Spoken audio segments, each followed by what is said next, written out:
नमस्कार। चलिए आज एक बड़ा ही मजेदार सफर शुरू करते हैं अपने आसपास की दुनिया को समझने का। और शुरुआत करेंगे एक बहुत ही बुनियादी सवाल से कि आखिर ये सब कुछ, ये पूरी दुनिया बनी किस चीज से है। ये एक ऐसा सवाल है जिसने न जाने कितनी सदियों तक फिलोसोफर्स और साइंटिस्ट्स को उलझाए रखा।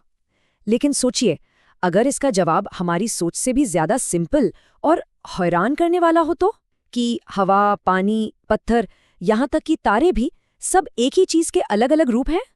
तो चलिए इस चीज को एक नाम देते हैं, पदार्थ या कहें मैटर।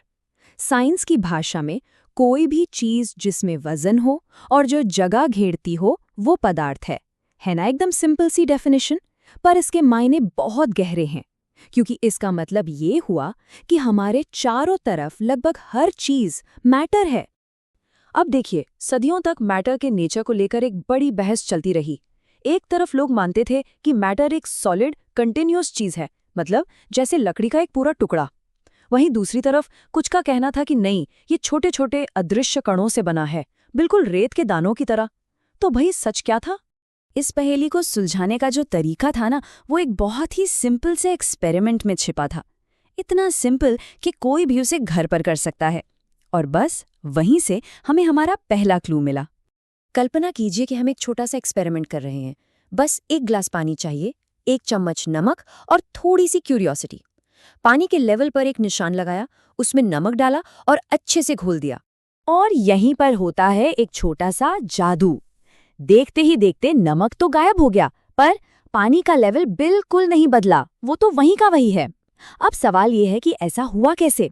मतलब अगर मैटर एक ठोस टुकड़ा होता, तब तो नमक डालने पर पानी को ऊपर आना चाहिए था, है ना? और बस यहीं हमें हमारा पहला बड़ा सुराग मिलता है कि पदार्थ कोई ठोस ब्लॉक नहीं है, बल्कि वो अनगिनत छोटे छोटे कणों यानी पार्टिकल्स से बना है।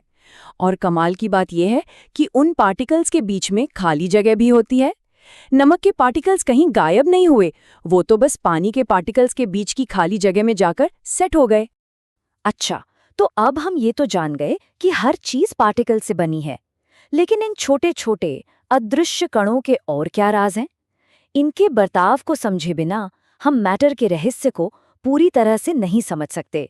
चलिए एक और पहेली के बारे में सोचते हैं। मान लीजिए कमरे के एक कोने में अगरबत्ती जल रही है और कुछ ही देर में उसकी खुशबू पूरे कमरे में फैल जाती है। ये कैसे होता है? क्या खुशबू वाले कण चलकर हम तक आते हैं?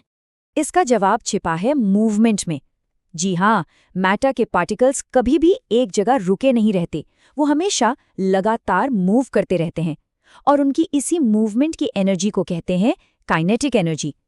जब अगरबत्ती जलती है तो गर्मी से इन कणों की काइनेटिक एनर्जी बढ़ जाती है और वो तेजी से पूरे कमरे में फैल जाते हैं। लेकिन क्या सारे पार्टिकल्स एक ही स्पीड से मूव करते हैं?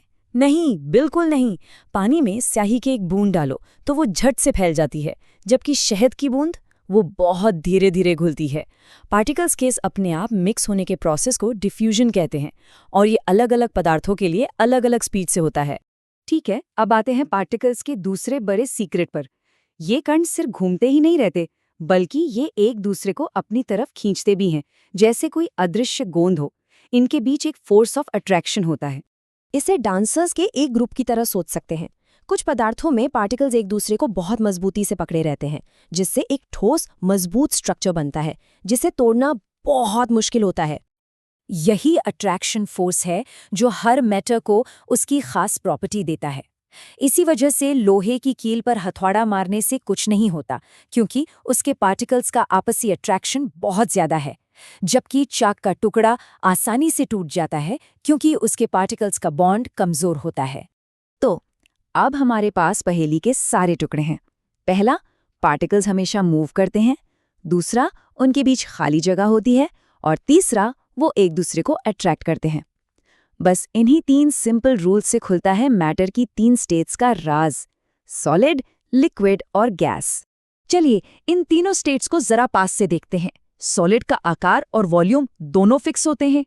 लिक्विड का वॉल्यूम तो फिक्स होता है, पर उसे जिस बर्तन में डालो वो उसी का शेप ले लेता है।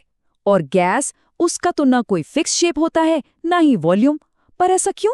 ये सब कुछ पार्टिकल्स के अरेंजमेंट पर डिपेंड करता है। मतलब उनके बीच कितनी दूरी है और वो एक दूसरे को कितनी मजबूती से पकड़े हुए हैं।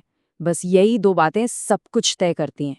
इसको ऐसे समझिए, एक सिरिंज में गैस को आसानी से कंप्रेस किया जा सकता है क्योंकि उसके पार्टिकल्स के बीच बहुत सारी खाली जगह होती है, लेकिन सॉलिड या लिक्विड के साथ ऐसा करना लगभग नामुमकिन है क्योंकि उनके पार्टिकल्स तो पहले से ही एक दूसरे से सटे हुए हैं।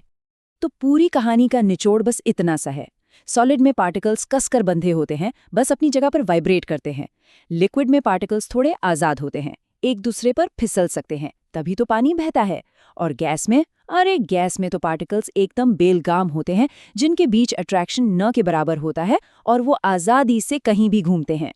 अब एक आखिरी और सबसे दिलचस्प सवाल, अगर टेम्परेचर पार्टिकल्स की मूवमेंट को तेज कर सकता है, तो क्या इसका मतलब ये हुआ कि हम गर्मी का इस्तेमाल करके बर्फ जैसे सॉलिड को पानी जैसे लिक्विड में और फिर उसे भाप जैसी गैस में बदल सकते हैं? ये एक ऐसा सवाल है जो हमें साइंस के और भी गहरे रहस्यों की तरफ ले जाएगा।